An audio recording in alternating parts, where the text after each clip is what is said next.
बिस्मिल्लाहिर्रहमानिर्रहीम। अस्सलामुअलैकुम। अमरूद एक इंतहाई मज़ेदार और खुश ज़ायक़ा फल है और ग़िज़ाइयत के एतबार से इसमें बेतहाशा खूबियाँ हैं। अमरूद गुलाबी रंग और सफ़ेद रंग में मार्केट में बआसानी अवेलेबल होता है। अमरूद को फल के तौर पर तो खाया ही जाता है, लेकिन आप में से बहुत कम लोग होंगे जिन्होंने कभी अमरूद की चटनी भी खाई होगी। आज की वीडियो में मैं आपको एक बहुत ही मुनफरिद किस्म की चटनी बनाना सिखाऊंगी जो कि ग़िज़ाइयत के एतबार से इंतहाई बेहतरीन है और जायका इतना लाजवाब है कि इसे खाने वाले खाते ही रह जाते हैं।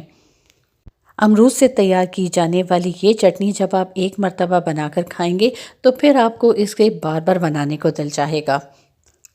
इस चटनी में बहुत ही बेसिक चीज़ें ऐड होंगी जो इस चटनी को इंतहाई जायकेदार और खुश जायका बनाएंगी। अमरूद से बनने वाली ये चटनी मज़ेदार और सेहत बख्श तो है ही, लेकिन इसके इस्तेमाल का बड़ा फ़ायदा ये भी है कि अगर आपको खाना खाने के बाद बदहज़मी की शिकायत रहती है तो ऐसे में अगर आप रोज़ाना 2 चम्मच ये चटनी इस्तेमाल कर लेंगे तो आपकी शिकायत मुकम्मल तौर पर ख़त्म हो जाएगी। और जब कभी आपने अपने घर में किसी दावत का अहतमाम किया हो तो ऐसे में आप अमरूद की ये चटनी लाजमी तैयार करें।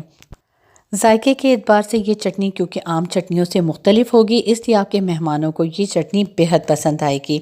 और दूसरा बड़ा फ़ायदा ये होगा कि दावत पे जो आपने फैंसी खाने तैयार किए हैं और उनको खाने के बाद तबीयत में जो बोझलपन महसूस होता है तो इस चटनी के इस्तेमाल के बाद वो बोझलपन 100% ख़त्म हो जाएगा। और इस चटनी की ख़ास बात यह है कि आप चाहें तो इसे रोज़ाना तैयार ना करें, एक मर्तबा बनाकर इसे किसी जार में रख लें और अपने फ्रिज में महफूज कर लें और रोज़ाना हस्बे ज़रूरत निकाल कर इस्तेमाल करें तो 1 महीने तक इसका ना तो जायका ख़राब होगा और ना ही कलर ख़राब होगा।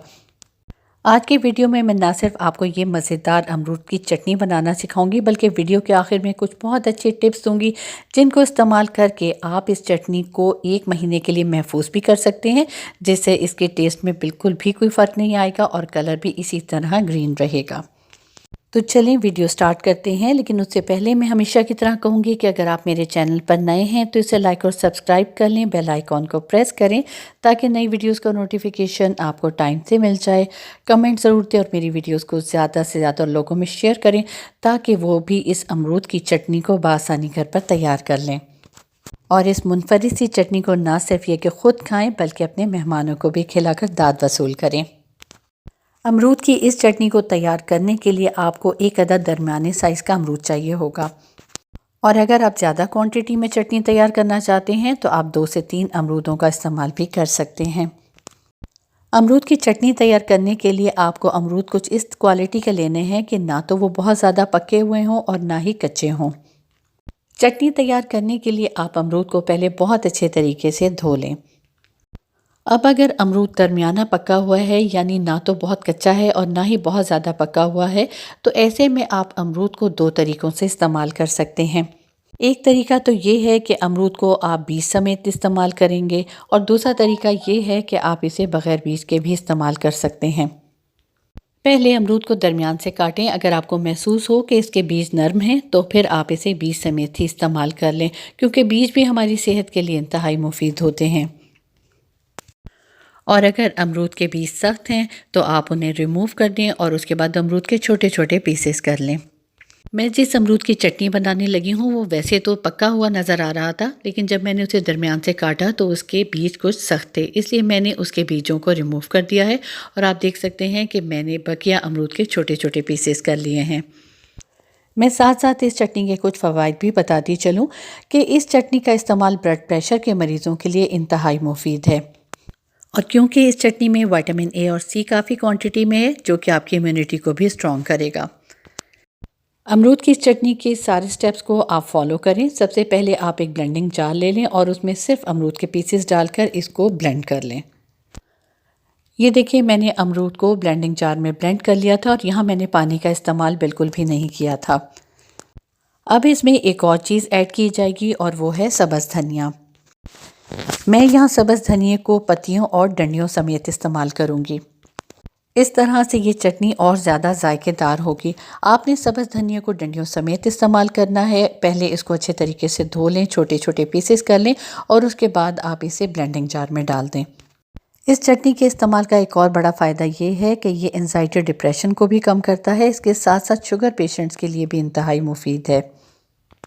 जिन लोगों के चेहरे पर फोड़े फुंसियाँ बहुत ज़्यादा निकलते हैं, उन्हें भी चाहिए कि वो रोज़ाना 1 चम्मच इस चटनी का इस्तेमाल करें। कुछ अरसे के बाद ही उनके चेहरे पर से फोड़े फुंसियों का खात्मा होना शुरू हो जाएगा। इस चटनी के इस्तेमाल से पेट साफ़ होगा, खून साफ़ होगा और जिस्म की गर्मी भी दूर होगी। अच्छा जी, धनिया डालने के बाद इसमें डाले जाएंगे 2 से 3 जवे लहसुन के और साथ ही एक छोटा टुकड़ा अदरक का। ब्लड प्रेशर के मरीज़ इसमें अदरक को स्किप भी कर सकते हैं। और इसके बाद इसमें शामिल की जाएगी 1 अदद सब्ज़ मिर्च। और अगर आप ज़्यादा तीखा खाना पसंद करते हैं तो आप 2 से 3 सब्ज़ मिर्चों का इस्तेमाल भी कर सकते हैं। सब्ज़ मिर्च को अच्छे तरीके से धोकर छोटे छोटे टुकड़ों में काट लें और उसे इस ब्लेंडिंग जार में डाल दें। इस चटनी के इस्तेमाल के कुछ और फ़वाइद भी मैं साथ साथ आपको बताती चलूँ। जिन लोगों को मुसलसल मतली की शिकायत रहती है, उनके लिए इस चटनी का इस्तेमाल इंतहाई मुफीद है। अब इसमें डालेंगे 2 अदद खजूरें। आपने खजूर को अच्छे तरीके से धोकर इसकी गुठली रिमूव कर लेनी है और उसके बाद इसे आप ब्लेंडिंग जार में डाल दें। और अगर आप खजूर का इस्तेमाल नहीं करना चाहते तो इसकी जगह आप गुड़ का इस्तेमाल भी कर सकते हैं। एक छोटा गुड़ का टुकड़ा इसमें डाल दीजिएगा।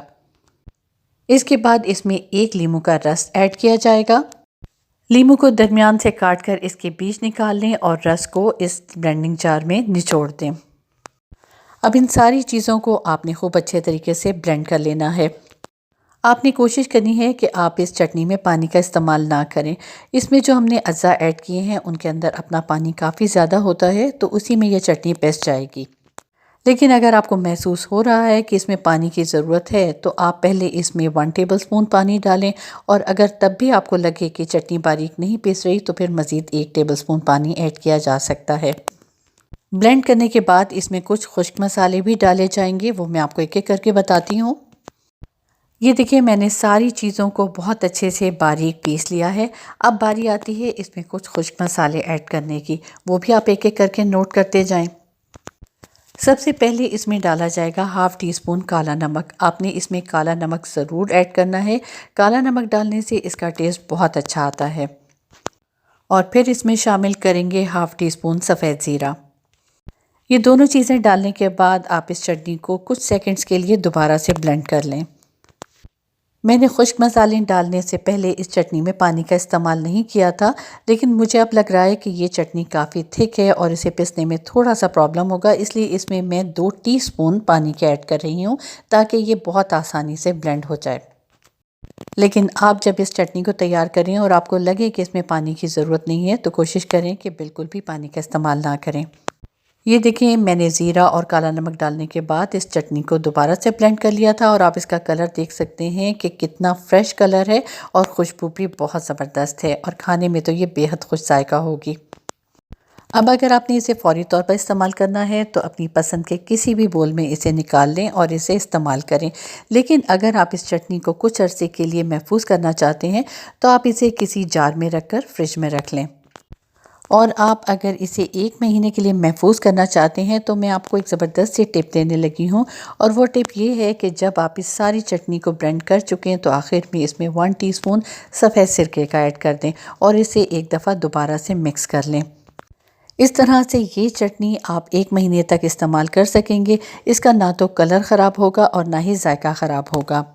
और दूसरी टिप ये है कि अगर आप इस चटनी को 1 महीने से ज़्यादा इस्तेमाल करना चाहते हैं तो हमेशा आपने इसे किसी ठंडी जगह पर रखना है। अगर गर्मी का मौसम है तो इसे फ्रिज में रखें और अगर सर्दी का मौसम है तब भी आप कोशिश करें कि इसे फ्रिज में ही रखें। इस तरह से आप इसे लंबे अरसे तक इस्तेमाल में ला सकेंगे। मुझे उम्मीद है कि मेरी आज की मुनफरिद सी रेसिपी आपको ज़रूर पसंद आई होगी। हम आम चटनियाँ तो घर में बनाते ही रहते हैं, तो खानों में ज़रूर वेरिएशन देनी चाहिए ताकि आपके घर वाले भी खुश हों और अगर आप मेहमानों को खिला रहे हैं तो वो भी इस चटनी को एंजॉय कर सकें। अब मुझे इजाज़त दीजिए। अल्लाह हाफ़िज़।